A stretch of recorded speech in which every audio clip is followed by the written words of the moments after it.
Olá pessoal, tudo bem com vocês? Rodrigo Rebeck por aqui, começando mais uma análise bacana no canal Bolsa Fácil. A ideia é compartilhar com você a minha experiência na Bolsa de Valores, para que você possa pouco a pouco aí ir aprendendo a investir em ações também, tá certo?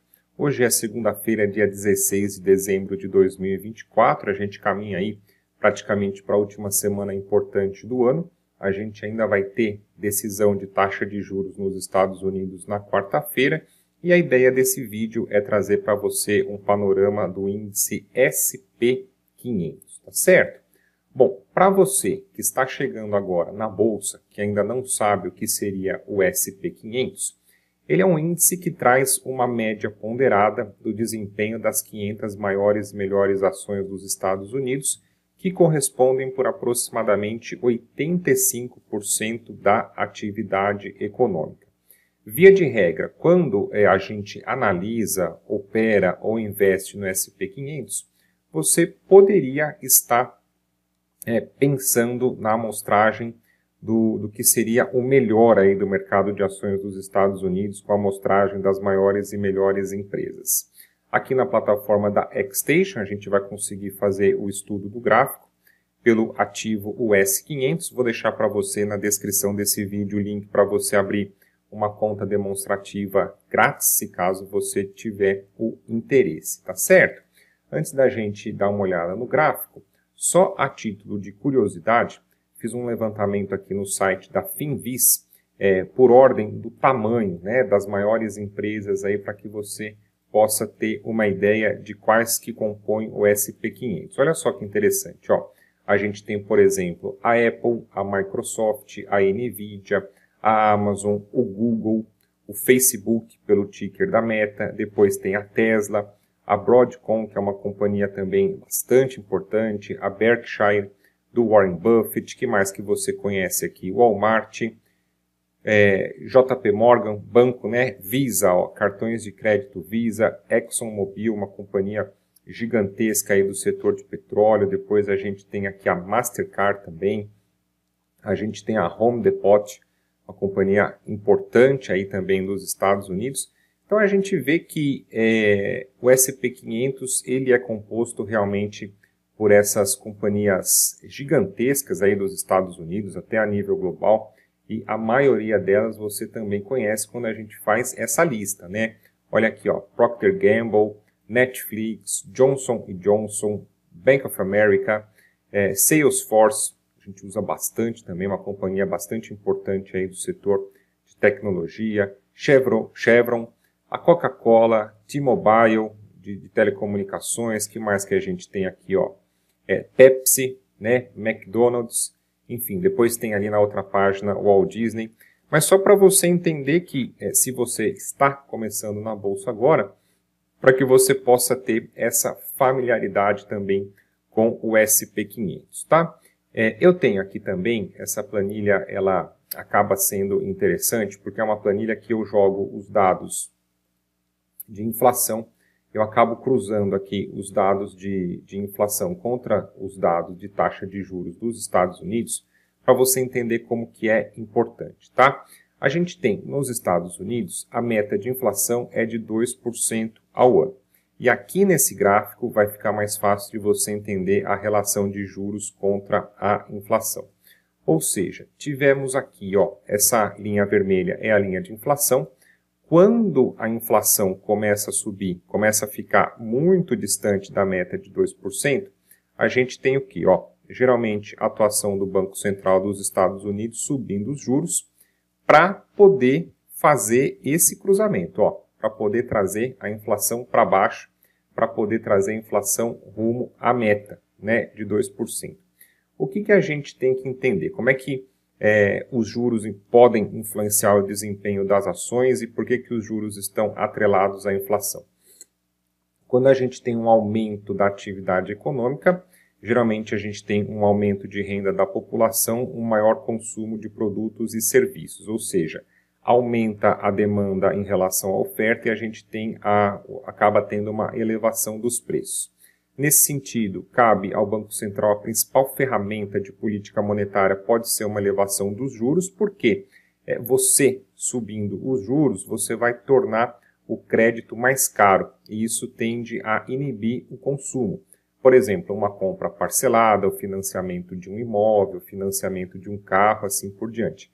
Você eleva os juros, sobe o preço da parcela, não cabe no bolso do consumidor e isso inibe o consumo. Agora, uma vez que você venha a trabalhar os juros para essa questão do consumo, pesa também no mercado financeiro, porque se você tem juros mais altos, principalmente nos Estados Unidos, o que o investidor pondera? Ele pode ter parte do seu patrimônio alocado, protegido em dólares nos Estados Unidos, alocado na renda fixa, ganhando mais com menos risco.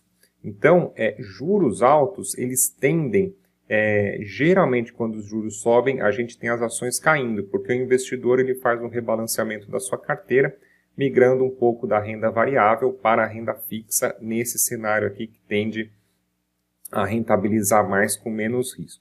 Agora, quando a gente tem a inflação caminhando rumo à meta, né, de 2%, que nós tivemos aí o início de corte de juros do Fed para esse ano aqui de 2024, esse movimento, o mercado também ele tenta antecipar esse movimento, mas quando você tem no horizonte que, uma vez que a inflação está caminhando rumo à meta e que os juros eles podem ser aliviados, pode tirar o peso dos juros, pode iniciar o ciclo de cortes, como a gente vê aqui, taxa de juros nos Estados Unidos estava em 5,5%, Fed cortou meio ponto em setembro, né? Depois mais 0,25 em novembro e agora para essa semana esperado mais 0,25, juros nos Estados Unidos indo aí para 4,5.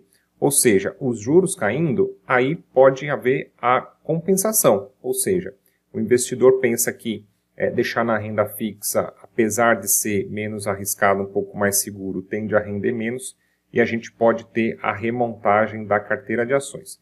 Por isso que a gente costuma falar que quando os juros caem, isso tende a beneficiar as ações, já que o investidor coloca na balança o prêmio pelo risco e acaba aceitando uma remontagem da sua carteira de ações, tá certo? Agora aqui, no gráfico do SP500, na plataforma DexStation, a gente consegue dar uma olhada com mais detalhes. Para você que gosta de investir no longo prazo, eu recomendo que você estude, que você acompanhe o gráfico semanal. É um gráfico mais limpo, mais calmo, ele elimina alguns ruídos, fica mais fácil de você achar as regiões de interesse do mercado. Ao longo de 2021 e 2022, nós tínhamos ainda um movimento de queda no SP500, fica até possível a gente traçar essa linha de tendência de baixa aqui no gráfico semanal, para entender que até então o mercado vinha caindo. Agora, esse ponto aqui em outubro de 22, na casa aí de 3.500 pontos, foi o momento da virada de chave, de inflexão do mercado de baixa para alta, porque desde então nós começamos a ter fundos e topos cada vez mais altos, desenvolvendo e iniciando essa tendência de alta aí do SP500.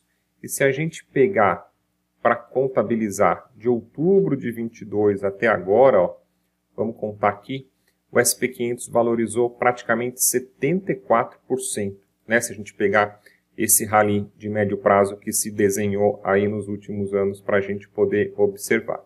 E olha que interessante como muda o sentimento do mercado. Então, essa região aqui de topo, a gente vê como houve entrada dos compradores em 3.500, depois pressão de compra de novo. Uma vez que esse topo foi rompido, a gente teve a formação do pivô de alta e a inversão de polaridade, ou seja, essa região aí de 4.100 pontos, que era uma região de topo, uma região de resistência, passa a funcionar na sequência como suporte, despertando o interesse dos compradores. Tivemos de novo aqui, região de 4.600 pontos, que era um topo. Uma vez que foi rompida, ela volta, começa a despertar o interesse dos compradores. Pois essa região de topo aqui nos 5.400 mais ou menos, né? A gente vê aqui, entrada dos compradores em cima aí de 4.900. Uma vez que rompeu, o mercado corrigiu, fez o pullback. E aqui, olha a formação desse candle importante, esse martelão no gráfico semanal, bem dentro ali da região capturando a liquidez, despertando o interesse dos compradores. Então a gente vê que no momento a tendência vigente do S&P 500 é uma tendência de alta. Nos momentos que nós tivemos uma queda do índice, o mercado entendeu que poderia ser, que era uma oportunidade para uma realocação, uma recompra de ações de boas empresas a preços descontados, e o mercado segue subindo, né? Segue subindo, se a gente considerar só o ano de 2024 aqui em janeiro até essa região de máximas na casa de 6.110 pontos, só esse ano aqui uma valorização de 30% no S&P 500, que a gente pode considerar essa cesta aí com as maiores e melhores empresas dos Estados Unidos, tá certo? Então, um balanço aí, o mercado americano bastante forte nos últimos anos. Vamos ver também como é que se desenvolve a partir de agora, a partir de 2025, de olho na política econômica que o Trump deve fazer, eventualmente aí guerra comercial, imposição de tarifas frente a alguns parceiros, como é que ele vai manejar os impostos, ele pensa em aliviar um pouco a carga tributária ali dentro dos Estados Unidos. O Trump é um pouco mais pró-mercado. Então vamos ver como é que fica esse rally para você acompanhando, para você poder entender esse sentimento aí do mercado, tá certo? Se você gostou desse vídeo, deixa a sua curtida, deixa o convite aqui para você se inscrever no canal também, que tem muito conteúdo bacana para você aprender a investir na Bolsa de Valores. Eu estou presente lá no Instagram, @rodrigorebeck.cnpi. Tem mais conteúdo bacana durante a semana. E também está no ar a minha Masterclass do Ouro, galera. Um conteúdo muito bacana que eu preparei para você com muito capricho, para que você entenda como que o ouro ele funciona como uma reserva de valor no mercado financeiro. Geralmente, quando a gente tem um recuo, uma queda da carteira de ações, a gente tem uma valorização do ouro. Ele pode ser o seguro da sua carteira, a proteção da sua carteira. E nessa Masterclass, que é 100% online, gratuita e gravada, só você se inscrever pelo link que está na descrição aqui desse vídeo, você vai entender todo esse contexto do ouro e eu vou te explicar uma estratégia prática, fácil, lucrativa para você alocar um pouco em ouro e fazer, eventualmente, a proteção da sua carteira em eventuais recuos do mercado e, melhor ainda, né, protegido em dólares também no exterior, para que a gente possa eventualmente ter o ganha-ganha com a valorização do câmbio, tá? Então não perca, conteúdo bacana aí, exclusivo também, essa Masterclass do ouro para você. Grande abraço, bons estudos e até o nosso próximo encontro.